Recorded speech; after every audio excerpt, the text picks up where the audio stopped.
اس کے سردار بننے کا مقصد تھا کہ وہ ارطغرل کو اناطولیہ جانے سے روکے۔ کلدارو کی پشت پر سلجوق سلطان کا نامزد وزیر سعد الدین کوپک تھا۔ سعد الدین کوپک ایک فتنہ پرست شخص تھا۔ سعد الدین کوپک سلجوق کے سلطان کو مار کر قبیلے کا سربراہ بننے کا خواب دیکھ رہا تھا۔ ارطغرل اس کو اپنی راہ میں رکاوٹ نظر آ رہا تھا۔ ارطغرل نے منگولوں کے سربراہ ناویان کو جنگ میں شکست دی اور صلیبیوں کی سرحد پر جانے کا فیصلہ کر لیا۔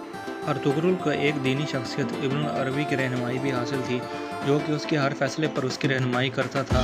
اس کے ساتھ ساتھ ارطغرل کی بہادری کی وجہ سے سفید داڑھی والے بھی اس کی پشت پر تھے اور ان کی مرضی سے صلیبیوں کی سرحد پر ہجرت کرنا چاہتے۔ اس نے اپنے بھائی سے بغاوت کی اور اپنے جانثاروں، والدہ، بیوی اور 400 افراد کے ساتھ ہجرت کا فیصلہ کیا اور اناطولیہ کی سرحد پر آباد ہو گیا۔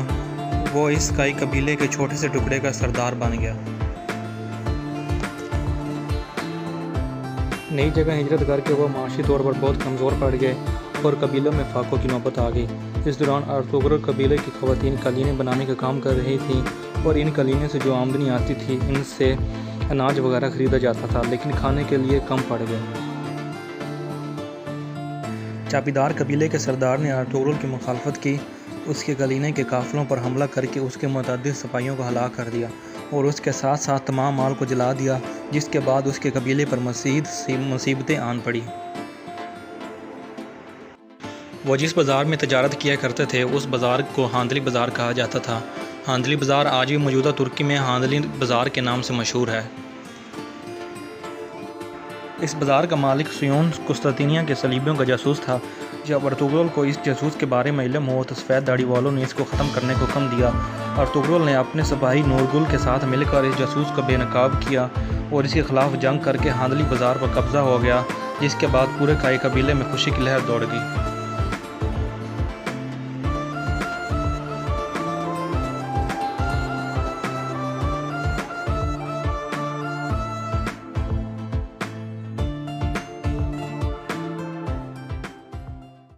ارطغرل نے چابیدار قبیلے کے سردار کے بیٹے اورال سے انتقام لینے کا فیصلہ کیا، لیکن امیر سعد الدین کوپک ان نے مداخلت کر کے اسے بچا لیا۔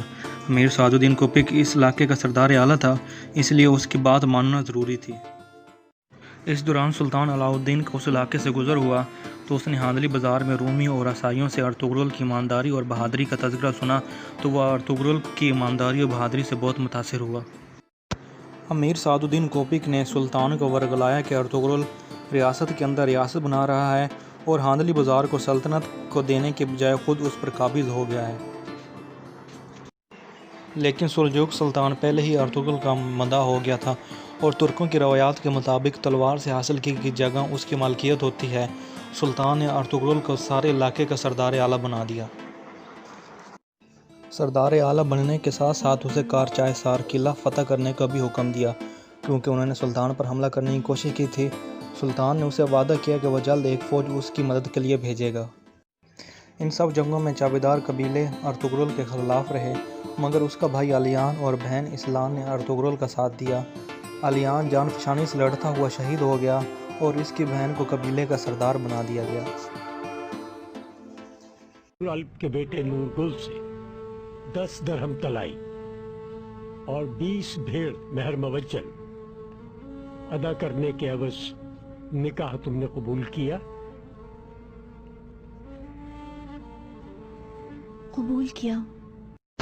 ارطغرل نے اپنے سب سے بہترین دوست ترگت، جسے نورگل بھی کہا جاتا ہے، اس کی شادی اصلحان سے کروا دی، جس کے بعد دونوں قبیلوں میں دوستی کی فضا مزید قائم ہوگی۔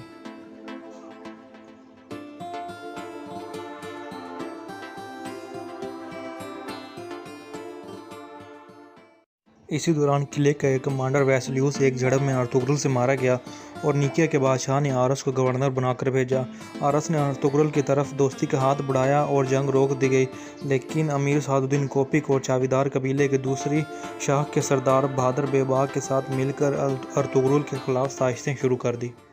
آرس نے ارطغرل کے بیٹے کو بھی قید کر لیا اور بہادر بے باغ کی سازشوں میں مدد کی۔ ارطغرل نے بہادر کو قتل کر دیا اور قبیلے کا سردار اصلحان کے شور نورگل کو بنا دیا۔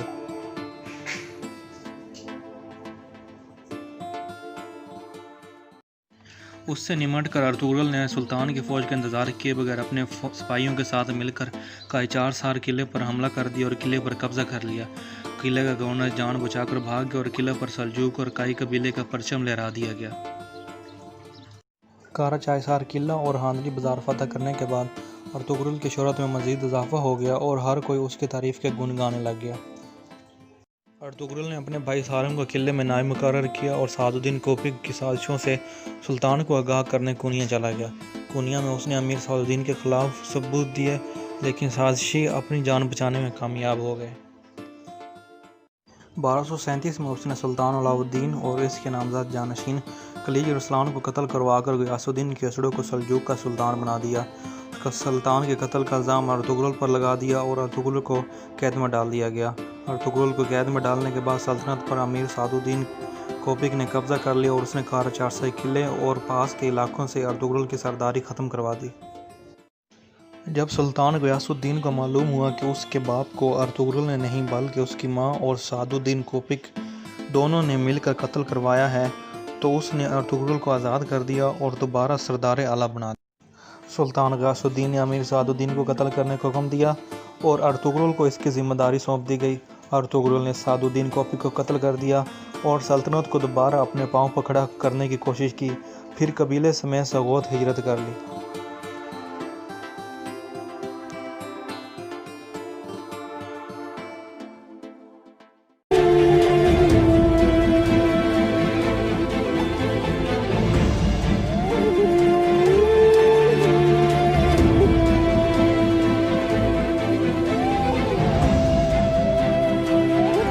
سوغوت وہ علاقہ تھا جو سلطان صلاح الدین نے ارطغرل کی بہادری سے خوش ہو کر اس کو عنایت فرمایا تھا اور آزادی دی تھی کہ وہ اگر چاہے تو ارد گرد کے علاقے فتح کر کے اپنی جاگیرداری بڑھا سکتا ہے۔ اس نے ہاندلی بازار بھی سلجوق ریاست کو سونپ دی اور خود سوغوت کی طرف ہجرت کر لی۔ اس دوران اوکتائی خاندان نے اناتولیہ پر حملے کا اعلان کیا اور ناویان کو یہ کام سونپا گیا کہ سلطان غیاث الدین کو اطاعت پر راضی کرے یا پھر اناتولیہ کو تباہ و برباد کر دے۔ ناویان نے جب 2 گناہگان اور اطاعت کا حکم سلطان غیاث الدین کو دیا تو اس نے ایک صلح نامہ لے کر ارطغرل کے ہاتھ اوکتائی خاندان کے سردار کے پاس بھیجا۔ ارطغرل کی غیر موجودگی کا فائدہ اٹھا کر ناویان کے بہن نے کائی قبیلے پر حملے کا منصوبہ بنایا، لیکن وہ اپنے اس منصوبے میں ناکام رہی اور اصلاح خان کے ہاتھوں ماری گئی۔ ادھر جب ارطغرل اوکتائی خاندان کے پاس پہنچا تو ان کے سرداروں نے امن معاہدے پر مہر لگا دی اور 2 سالوں تک سلجوقوں کو مہلت مل گئی، لیکن اسی دن اوکتائی خاندان مارا گیا اور اس کی موت کا ذمہ دار ارطغرل کو قرار دیا گیا، لیکن وہ بھاگ نکلنے میں کامیاب ہو گیا۔ ناویان نے اس کا تعاقب کیا لیکن وہ ناکام رہا۔ ارطغرل جب واپس قبیلے پہنچا تو سوغوت جانے کے لیے قبیلے کو حکم دیا۔ اس دوران اس قبیلے کی سرحد پر موجود قلعے کے گورنر نے اس کے سپاہیوں پر حملہ کر دیا۔ اس کے جوابی حملے میں قلعے کا گورنر مارا گیا اور ارطغرل نے قلعے پر قبضہ کرنے کا فیصلہ کیا، لیکن عین اس وقت نیقیہ کے شہنشاہ کا بیٹا بذات خود اس کے پاس آیا۔ اس ارطغرل سے معافی مانگی اور شہنشاہ کی طرف سے دوستی کا ہاتھ بھی بڑھایا، جس کے بعد سوغوت میں صلیبیوں کی جانب سے خطرہ ٹل گیا اور اس نے قبیلے سمیت سوغوت ہجرت کر لی، جو کہ اب ارطغرل غازی کی جاگیر تھی۔ کوسڈاک کی جنگ میں سلجوقوں کو بری طرح شکست ہوئی۔ منگولوں نے اناتولیہ پر قبضہ کر لیا اور ارد گرد کے تمام علاقوں اور تمام سرداروں یہاں تک کہ سلطان بھی منگولوں کو ٹیکس دینے پر مجبور ہو گیا۔ سلجوق دربار میں سلطان منگولوں کے ہاتھ کی کٹ پتلی بن گیا اور غیاث الدین کا جانشین مکمل طور پر منگولوں کے ہاتھ میں کھیل رہا تھا۔ مسلم امراء منگولوں سے سونا لے کر ان کے مفادات کے لیے کام کر رہے تھے۔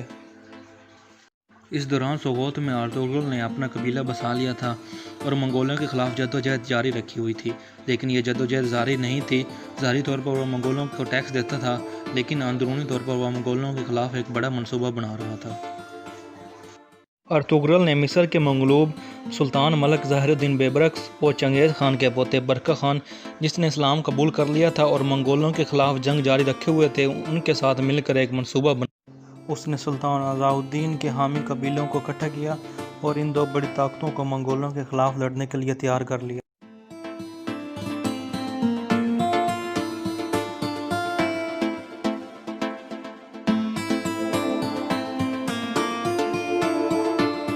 لیکن اندرونی سازشوں، صلیبی قلعے کے غدار گورنر کے حملوں کے بعد ارطغرل بری طرح پھنس چکا تھا، لیکن اپنے عظیم مقصد کے لیے ایک بہت بڑی جنگ کی ضرورت تھی۔ لیکن وہ اس دوران باسنطینیوں سے جنگ کے بارے میں سوچ بھی نہیں سکتا تھا۔ منگولوں کی سازش جاری تھی، لیکن کئی قبیلے کے لوگ ان سے مل چکے تھے اور ارطغرل کا سوغوت سے کنٹرول ختم کرنے کے لیے سلجوق وزیر بہاؤالدین نے امرون قبیلے کو سوغوت میں بسانے کا فیصلہ کیا۔ امرون قبیلے کا سربراہ ارطغرل کے خلاف تھا، لیکن اس کی بیٹی ارطغرل کو پسند کرتی تھی اور بعد میں ارطغرل نے اس سے شادی کر لی تھی۔ صلیبی باغیوں نے قلعے پر حملہ کر دیا۔ ان کا کمانڈر ڈراگوس تھا جو ارطغرل کو سوغوت سے نکالنا چاہتا تھا۔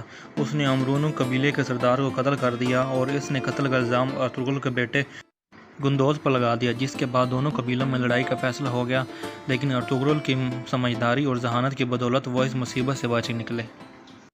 امرو بیگ کے بعد اس کا بیٹا بلاک بیگ اس قبیلے کا سردار بنا۔ بلاک بیگ منگولوں کا خاص آدمی تھا اور باغی قبائل کے خلاف ایک مہم جاری رکھے ہوئے تھا۔ اپنی اصلیت کو چھپانے کے لیے الباستی کے نام سے ترک قبیلوں کے لیے وحشت کی علامت بنا ہوا تھا۔ دوسری طرف ڈریگوس بھی گمنام تھا۔ اب ارطغرل کو دو گمنام دشمنوں کا سامنا تھا۔ الباستی نے ارطغرل کے بھائی کے قبیلے پر حملہ کیا اور اس کے قبیلے کو تباہ و برباد کر دیا، اور ارطغرل کا بھائی جان بچا کر پہاڑوں میں چھپ گیا۔ ارطغرل نے منگولوں کے دو سرداروں کو قتل کر دیا جو اس پر حملہ آور ہوئے تھے۔ ان کی موت کے بعد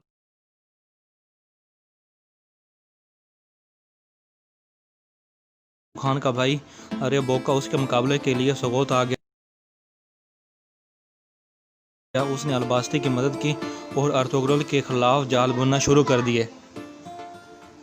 لیکن ایک دفعہ پھر ارطغرل اپنی ذہانت سے بچ نکلا۔ اس نے ڈریگوس کو بے نقاب کیا اور اسے قتل کر دیا۔ جب الباستی کھل کر سامنے آیا تو ارطغرل کے بھائی گلداروں کے ہاتھوں مارا گیا۔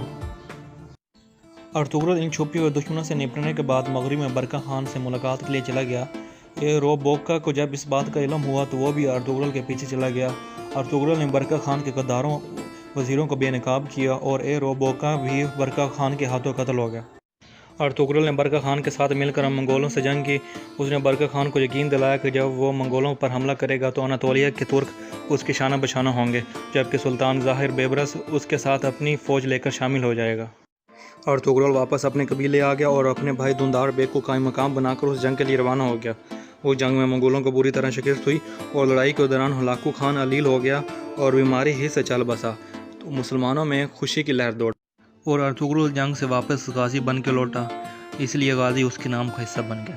وہ 1280 میں سوغوت میں 90 سال کی عمر میں فوت ہوا اور اسی شہر میں اس کا مقبرہ ہے۔